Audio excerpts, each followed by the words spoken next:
हरे कृष्णा।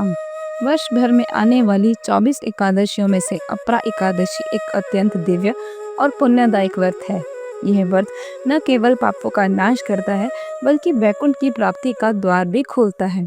क्या आप जानते हैं, सिर्फ इस व्रत को श्रद्धा और नियम पूर्वक करने से जो फल तीर्थ यात्राओं, यज्ञ, दान, तप और अनेक जन्मों की साधना से भी कठिनाई से मिलता है, वह एक व्रत से प्राप्त हो सकता है। तो आइए ज्येष्ठ मास के कृष्ण पक्ष में आने वाली इस दिव्य अपरा एकादशी से जुड़ी एक पौराणिक कथा का श्रवण करते हैं। एक समय की बात है, महिध्वज नामक एक राजा था जो धर्म और सत्य का पालन करने वाला था, पर दुर्भाग्यवश उनका छोटा भाई वज्रध्वज अत्यंत निर्दयी, अधर्मी और पापी जीवन जीने वाला था।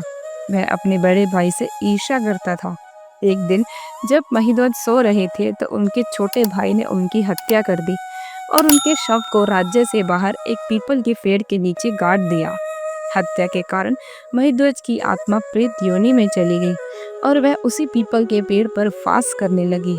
कुछ समय बाद भगवान की इच्छा और राजा महिध्वज के पुण्य प्रभाव के कारण एक दिन ऐसा हुआ कि महान ऋषि दौम्या उस राज्य में उसी वन से गुजर रहे थे। अपने दिव्य तपोबल से उन्होंने उस प्रेत आत्मा को देखा और उनके पापों को जाना।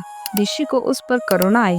उन्होंने अपरा एकादशी का व्रत रखा और उस व्रत का समस्त पुण्य उस प्रेत को अर्पण कर दिया।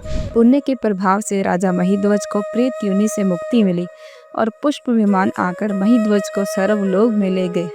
इस दिव्य कथा का वर्णन भगवान श्री कृष्ण महाराज युधिष्ठिर से करते हुए कहते हैं, जो व्यक्ति श्रद्धा और निष्ठा से अपरा एकादशी का व्रत करता है उसके समस्त पाप नष्ट हो जाते हैं, जैसे कि ब्रह्म हत्या, गो हत्या, गर्भपात, परम स्त्री संग, धन के लिए शास्त्रों का दुरुपयोग करना इत्यादि।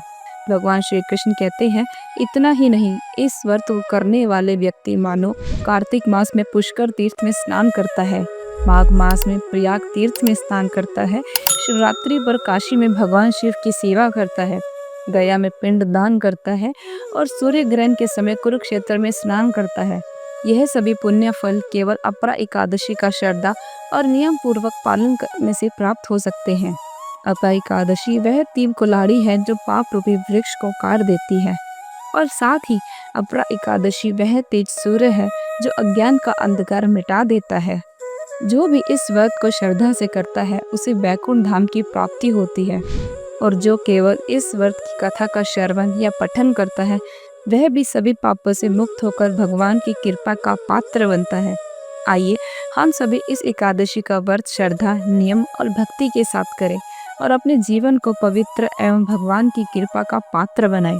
इस प्रकार की और भी आध्यात्मिक कथाओं के लिए हमारे चैनल को सब्सक्राइब करें, इस वीडियो को लाइक और शेयर करें और साथ ही बेल आइकन को क्लिक करना ना भूलें ताकि हमारी अगली कथा आप तक सबसे पहले पहुंचे।